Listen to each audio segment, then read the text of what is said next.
नमस्कार साथियों, स्वागत है आप सबका माध्यम व्यूज में। खबर का शुभारंभ करेंगे कोरोना की तीसरी लहर के माहौल के आगमन की बुरी खबर के बीच एक अच्छी और बेहतरीन खबर के साथ। जी हां, सरिस्का बफर जोन में विचरण कर रही बाघिन ST19 ने 2 शावकों को जन्म दिया है। वन विभाग द्वारा लगाए गए कैमरा ट्रैप में 2 शावकों के साथ नजर आई बाघिन ST19। इस मामले को लेकर वन्य जीव प्रेमियों में खासी खुशी का माहौल नजर आ रहा है। अब सरिस्का में बाघों का कुनबा बढ़ गया है और कुल 25 बाघ हो गए हैं। इधर पशु पक्षी पर्यावरण समिति के संस्थापक महात्मा प्रेमनाथ ने बताया कि यह वास्तव में खुशी की बात है कि सरिस्का आबाद हो रहा है, लेकिन घूमने वाले पर्यटक भी जागरूक रहें ताकि वन्य जीवों को कोई परेशानी ना हो और उनके साथ भी कोई जोखिम ना हो। जी महाराज जी, अभी ST19 के 2 शावक देखे गए हैं। अभी कैसा फील कर रहे हैं और क्या संदेश देना चाहते हैं लोगों को? अरे साहब, ये जो शावक दिखाई दिए हैं, इससे बड़ी खुशी की बात और हो ही नहीं सकती।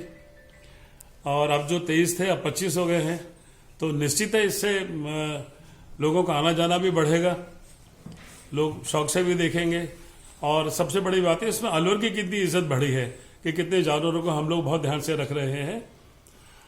और जहां तक पर्यटक लोगों का सवाल है, तो मैं सबसे अनुरोध करूंगा कि उस तरफ लोग ना जाएं, क्योंकि इस समय जो शेरनी मादा जो माँ है उनकी, वो थोड़ी सी एग्रेसिव भी हो सकती है और उनको परेशानी भी हो सकती है।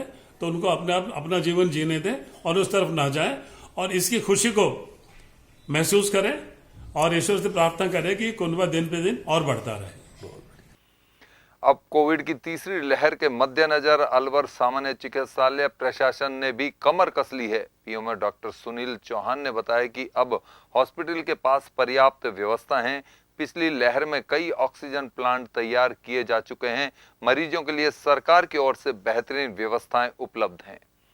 बिल्कुल सही कह रहे हैं कि कोविड की तीसरी लहर की जो पूरी संभावना है, उसके तहत हमारे अस्पताल में हमने 2 ICU बढ़ाए हैं।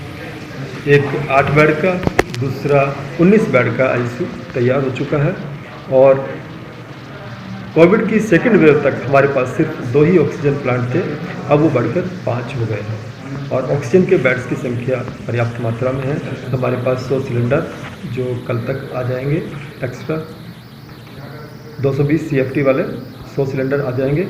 इस तरीके से हमारे व्यवस्थाओं में सुधार हुआ है, बढ़ोतरी हुई है। और हमारे पास जो बेड्स हैं उनमें से कुछ बेड्स पलंग जो हैं उनमें भी सुधार हुआ है।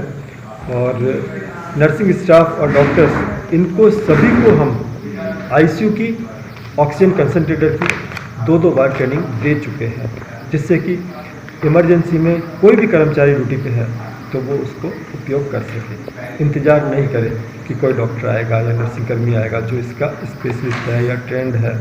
इसलिए हम सबको ट्रेनिंग दे चुके हैं। तो ये हमारी व्यवस्थाओं में सुधार है।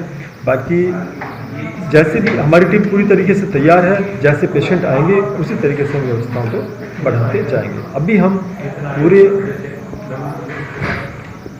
पूरी तरीके से जो रूटीन वर्क हो रहा है, रूटीन केसेज हो रहे हैं, ऑपरेशन, OPD, भर्ती, इलाज जो है, सारा काम कर रहे हैं। कोविड का अभी कोई पेशेंट हमारे यहाँ पर भर्ती नहीं है। बहुत बढ़िया। कोविड की तीसरी लहर सामने नजर आ रही है, लेकिन जनता अभी भी जागरूक नजर नहीं आ रही है। ऐसे में शहर में लोग बिना मास्क के घूमते नजर आ रहे हैं। कोविड में जन जागरूकता लाने वाली और लोगों की सहायता करने वाली संस्था माता श्री गोमती देवी जन सेवा निधि के प्रधान कार्यक्रम प्रभारी वेद प्रकाश शर्मा ने माध्यम टीवी को बताया कि हमारी संस्था द्वारा ग्रामीण क्षेत्रों में लोगों को जागरूकता के लिए अभियान दोबारा चला रही है और कोविड को देखते हुए लोगों को कोविड बिहेवियर की पालना करने का आह्वान कर रही है। सर, दोबारा एक बार फिर से कोरोना वायरस आहट आना शुरू हो गया है दोबारा से। अभी देश के प्रधानमंत्री ने भी लोगों को निवेदन आग्रह किया कि वो 2 गज दूरी और मास्क जरूरी का जो कैंपेन है वो दोबारा चलाएं और जागरूकता बनाए रखें। आपकी संस्था किस तरीके से ग्रामीण क्षेत्रों में लोगों को जागरूक करेगी? बिल्कुल, अभी जैसा कि ओमिक्रॉन का भी प्रकोप बढ़ा है, 3rd वेव का पूरे संभावना दिख रही है कि 3rd वेव आने वाली है, जैसा कि एक्सपर्ट और डॉक्टर्स और ये विशेषज्ञ बोल रहे हैं। तो जहाँ तक संस्था का सवाल है, तो संस्था जिन क्षेत्रों के अंदर काम कर रही है, तो हमारे जुड़े हुए सारे लोगों को हमारे जितने भी कार्यक्रम हैं उसके थ्रू हम मैसेज देना चाहेंगे कि बिल्कुल ही हम लापरवाही ना बरतें, सतर्क रहें, और जो कोविड प्रोटोकॉल है उसकी या कोविड बिहेवियर है उसकी हम बिल्कुल पालना करें, सोशल डिस्टेंसिंग बनाए रखें, कम से कम सोशल ये गैदरिंग से बचें, मास्क उसका उपयोग बराबर मास्क का उपयोग करें। तो इस तरह से अगर हम पालना करेंगे रेगुलरली, तो मैं समझता हूँ कि इसके प्रकोप को हम काफ़ी कुछ कम कर सकते हैं। साथ में अभी जैसा कि 3 जनवरी से अभी 15 ईयर के बच्चों को भी वैक्सीनेशन का काम शुरू होगा, तो अधिक से अधिक वैक्सीनेशन लें, और 60+ कुछ विशेष लोगों के लिए बूस्टर डोज का भी रखा गया है, तो बूस्टर डोज भी लगवाएं अपने। तो मैं समझता हूँ कि अगर हम इसकी कोविड बिहेवियर की पालना करेंगे तो निश्चित रूप से हमें इसमें सफलता मिलेगी और हम इसके प्रकोप को कम से कम कर पाएंगे। अलवर वासियों के दिल में अपनी अलग पहचान बना चुके त्रिहान ग्रुप खास आपके लिए लेकर आए हैं नगर विकास न्यास अलवर द्वारा अनुमोदित अलवर की बेहतरीन अफोर्डेबल आवासीय योजना, जिसमें आपके लिए उपलब्ध है सुरक्षित जीवन शैली, वो भी सिर्फ नाम मात्र की कीमतों में।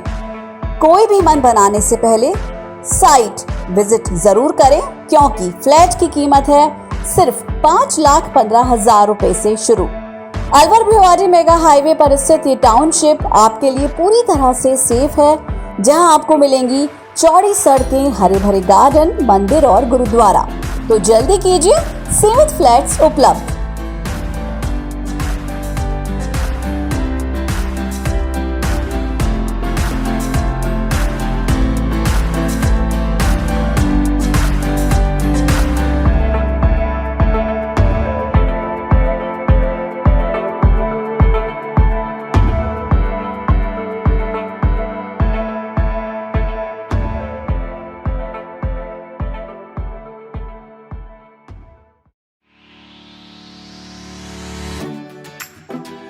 लॉकडाउन का असर लगभग हर बिजनेस पर हुआ है, कहीं पॉजिटिव तो कहीं नेगेटिव।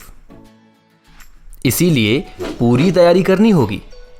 अरिहंत पब्लिसिटी लाया है आपके लिए सभी तरह के एडवर्टाइजिंग सॉल्यूशंस, वो भी मॉडर्न एडवर्टाइजिंग टेक्निक्स के साथ, जो आपको प्रोवाइड करता है outdoor advertising, digital advertising, consultancy, events, PR यानी पब्लिक रिलेशंस। तो आज ही कांटेक्ट करें अरिहंत पब्लिसिटी से और अपने बिजनेस को दें एक नई पहचान। अरिहंत पब्लिसिटी, आपके बिजनेस की फाइनल डेस्टिनेशन।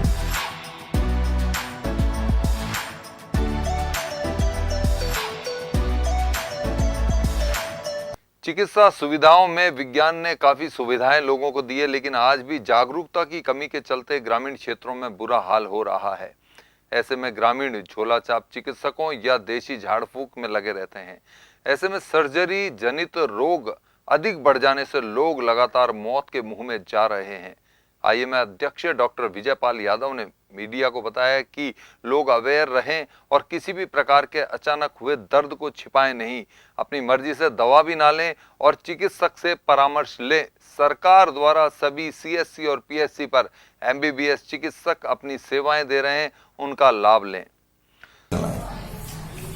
मैं आपके माध्यम से सभी को ये बताना चाहता हूँ कि कुछ बीमारियां ऐसी होती हैं जिनमें केवल और केवल सर्जिकल ट्रीटमेंट ही होता है, जिनका कोई मेडिकल ट्रीटमेंट नहीं है, नहीं तो ये सर्जिकल ब्रांच ही नहीं बनती। जैसे सारी चीजें दवाई से ठीक होने वाली होती तो वो ये सर्जिकल ब्रांच नहीं बनती।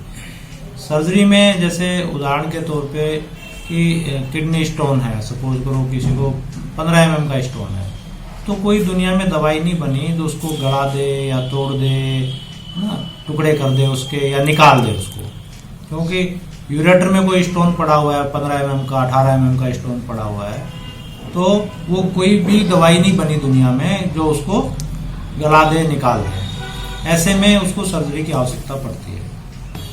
ब्लैडर स्टोन पड़े रहते हैं, कई अभी किया हमने 7 सेंटीमीटर का स्टोन पड़ा हुआ है, कहीं 5 सेंटीमीटर का स्टोन पड़ा हुआ है। परेशान हो रहा है, 10-10 साल से परेशान हो रहे हैं, खून जा रहा है, दवाई ले रहे हैं, थोड़ा पेशाब आ जाता है, फिर दवाई ले लेते हैं, फिर रुक जाता है, फिर ठीक हो जाते हैं, ऐसे इतने साल निकाल देते हैं। तो इनमें ये होता है कि आजकल मैं आपके माध्यम से बताना चाहूँगा कि बहुत सारी बीमारियों की सर्जरी भी नॉन इन्वेजिव टाइप में चली गई है। पहले जैसी सर्जरी नहीं रही। अभी बहुत बड़े 20 टाँके पहले गिनते थे, जैसे कि साहब 25 टाँके आए। जब भी कोई सर्जरी में होता था तो लोग कहते थे कि साहब कितने 25 टाँके आए, 30 टाँकों का ऑपरेशन हुआ है, 20 टाँकों का ऑपरेशन हुआ है। उसके हिसाब से लोग आइडिया लगाते थे भाई इतना बड़ा ऑपरेशन है। तो आज जैसे ESWL है, उसके बाहर से किरण लगा करके पथरी फोड़ देते हैं, पेशाब के रास्ते से वो निकल जाती है। कोई ना भर्ती रहने की आवश्यकता, ना कोई दूरबीन घुसाते, ना कुछ करते। उसमें नॉन इन्वेजिव टेक्निक्स हैं। ब्लड स्टोन भी है तो पेशाब के रास्ते दूरबीन डालते, फोड़ते हैं, 2-3 घंटे बाद घर भेज देते हैं उसको। दोस्तों, आप देख रहे हैं लगातार कोविड की तीसरी लहर अपना कदम रख रही है। ऐसे में कोविड बिहेवियर की पालना करे माध्यम टीम आप लोगों से आह्वान कर रही है कि कोविड बिहेवियर की पूरी तरह पालना करें। 2 गज दूरी और मास्क है जरूरी। देखते रहिए माध्यम। नमस्कार।